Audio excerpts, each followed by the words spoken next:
Mesdames et messieurs, bonjour et bienvenue dans la diffusion de ce second numéro de VSJTV, votre journal télévisé en exclusivité.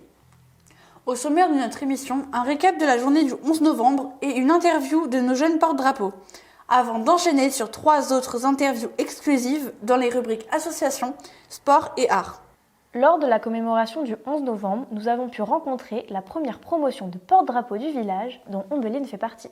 En effet, Ville-Saint-Jacques innove en lançant sa propre formation de porte-drapeau grâce à l'installation d'une école basée au village par la mairie.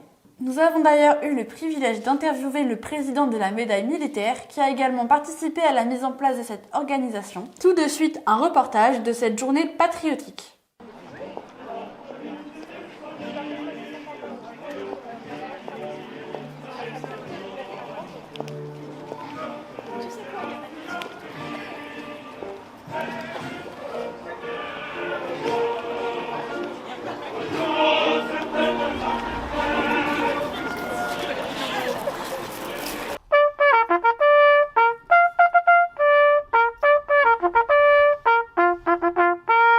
Bonjour. En cette cérémonie du 11 novembre, nous allons poser quelques questions à nos porte-drapeaux. Ombeline, comment on devient porte-drapeau? Alors déjà, il faut de l'envie et de la motivation et ensuite on suit une formation qui dure une journée. Du coup, la matinée, c'est plus de la théorie et l'histoire du drapeau. Et l'après-midi, on fait de la pratique où on s'entraîne à faire des simulations de cérémonie. Nous poursuivons avec la deuxième question avec Armand. Qu'est-ce qui t'a motivé à devenir porte-drapeau? Moi, dans un premier temps, en fait, ce qui m'a motivé, c'est je suis dans une famille assez patriote. On vient tout le temps aux cérémonies aux morts. Et donc moi, je venais avec mon drapeau pour aider. Et quand on m'a annoncé justement qu'il y avait une formation porte-drapeau pour vraiment mieux connaître le maniement du drapeau, ça m'a tout de suite plus intéressé pour en connaître plus sur ma France et sur le maniement du drapeau. Pour finir, Chanel, pourquoi as-tu pris ces engagements? Eh bien, j'aimerais être dans l'armée. Alors être porte-drapeau, c'est vraiment un engagement très symbolique et très fort. Puis comme nous sommes dans un petit village, il faut des jeunes pour porter les drapeaux durant la cérémonie.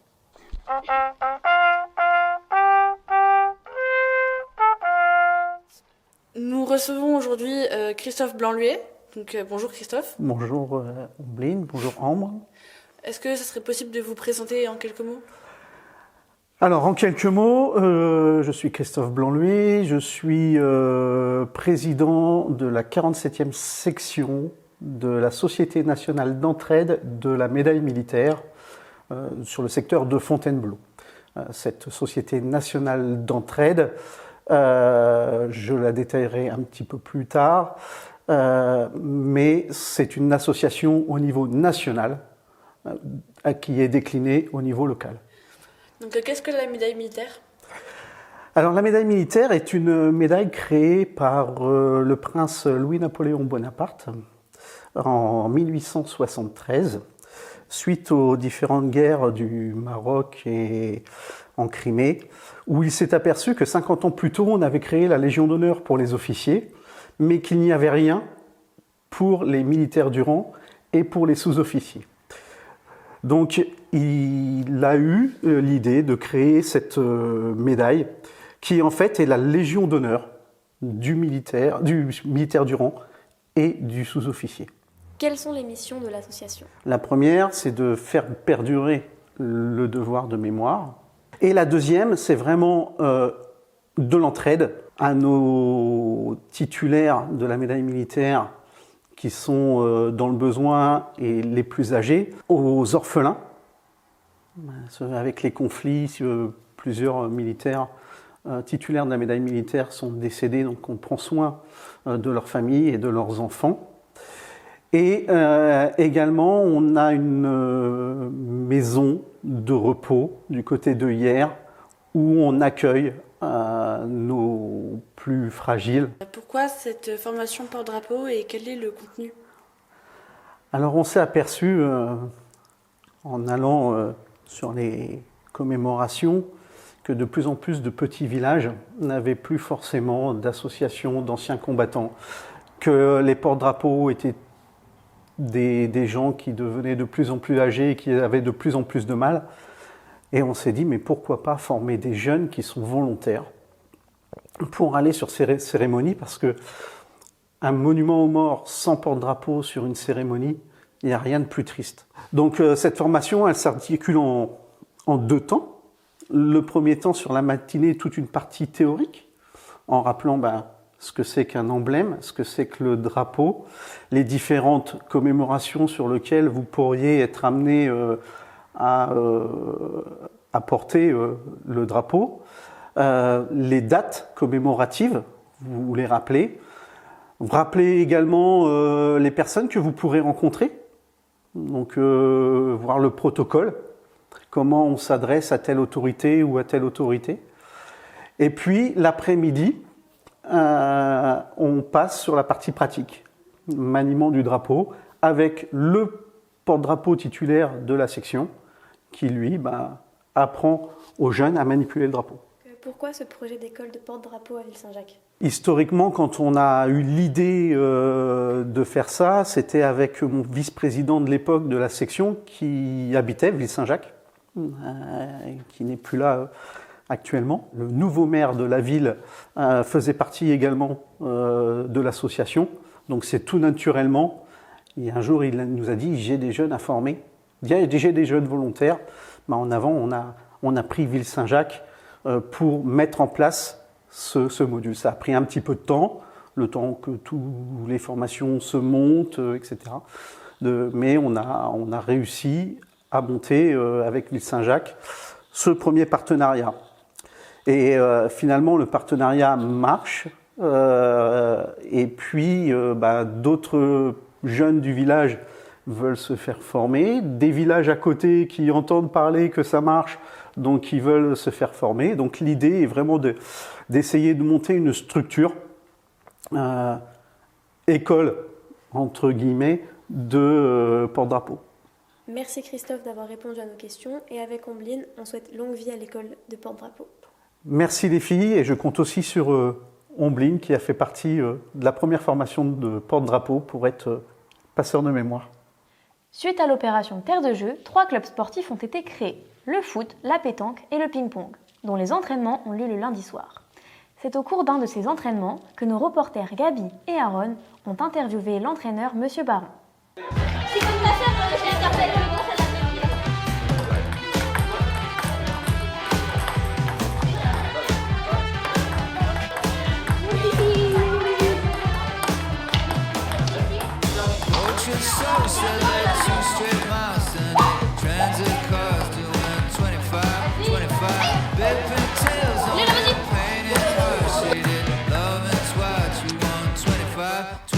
Bonjour, Aaron et moi allons vous présenter ce club de ping-pong qui a été créé en septembre 2024.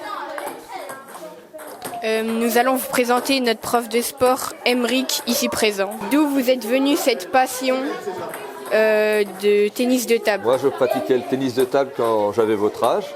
Et à force de pratiquer, la passion est venue et donc j'ai progressé et puis j'en suis venu à enseigner le tennis de table. Qui vous a donné l'idée d'être entraîneur ici à Ville-Saint-Jacques? Monsieur le maire, monsieur Perradon, qui avec Terre de Jeu a proposé de multiples activités dont le tennis de table.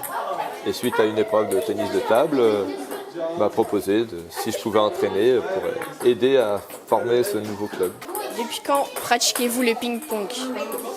Je pratique le tennis de table, le ping-pong depuis 15 ans. Et vous, qu'est-ce qui vous a plu dans cette activité?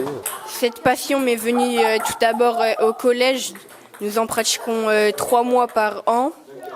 Ça fait maintenant 4 ans que j'en fais. Et puis voilà. Tout pareil. Merci d'avoir répondu à nos questions.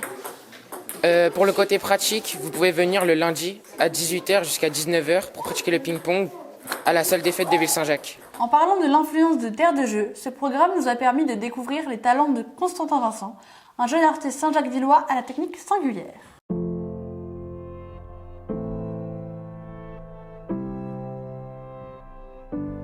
Nous nous retrouvons avec Constantin dans son atelier à Ville-Saint-Jacques. Donc bonjour Constantin. Bonjour.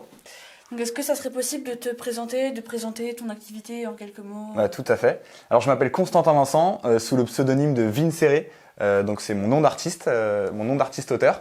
Donc là aujourd'hui vous êtes dans mon atelier où je réalise en fait toutes mes œuvres depuis plus d'1 an maintenant. Et donc vous pouvez voir différentes œuvres que j'ai réalisées on voit une certaine évolution de la technique. Et voilà, et comme vous l'aurez compris, moi mon concept c'est de récupérer des paires de chaussures usagées et de les intégrer dans le monde de l'art en les transformant dans des œuvres créatives et des œuvres d'art. D'accord. Et comment est-ce que l'idée vous est venue? Parce que c'est une approche de l'art plutôt singulière. Tout à fait. Alors l'idée, c'est vrai que c'est un peu compliqué pour moi de définir vraiment comment m'est venue cette idée, mais je me rappelle d'un moment où j'étais en vacances avec ma mère et elle dessine énormément aussi. Et en fait, je lui ai demandé un peu quel était son style artistique parce que chaque artiste a un peu un style artistique. Et elle m'a dit qu'elle était encore en train de chercher son style artistique. Et moi, je me suis dit, je vais essayer de réfléchir assez rapidement à ce style artistique pour savoir comment définir ma technique. Et là, j'ai commencé à réfléchir pendant plusieurs semaines sur le projet. Et j'étais fan de chaussures de basket, etc. Je collectionnais beaucoup de chaussures. Et je me suis dit, beaucoup d'artistes dessinent sur des chaussures, mais personne ne dessine avec. Et donc, je me suis dit, comment on peut dessiner avec des chaussures? Et j'ai commencé à méditer sur la technique, à réfléchir à la technique. Et c'est comme ça que m'est venue l'idée, en fait. C'est vraiment, ça commence d'une phrase avec beaucoup d'artistes dessinent sur des chaussures, mais personne ne dessine avec. Est-ce que tu passes beaucoup de temps sur tes tableaux? Et là, ça fait 4 mois que je suis à plein temps sur le projet. Donc, j'ai fini mes études en finance à Paris-Dauphine. Donc, j'ai décidé de me lancer pleinement dans ce projet artistique parce que j'y voyais quelque chose d'assez intéressant. Moi, ça m'intéressait, ça me passionnait. Et je me suis dit qu'il y avait vraiment un projet à développer. Et donc, j'ai décidé de me mettre à plein temps sur le projet.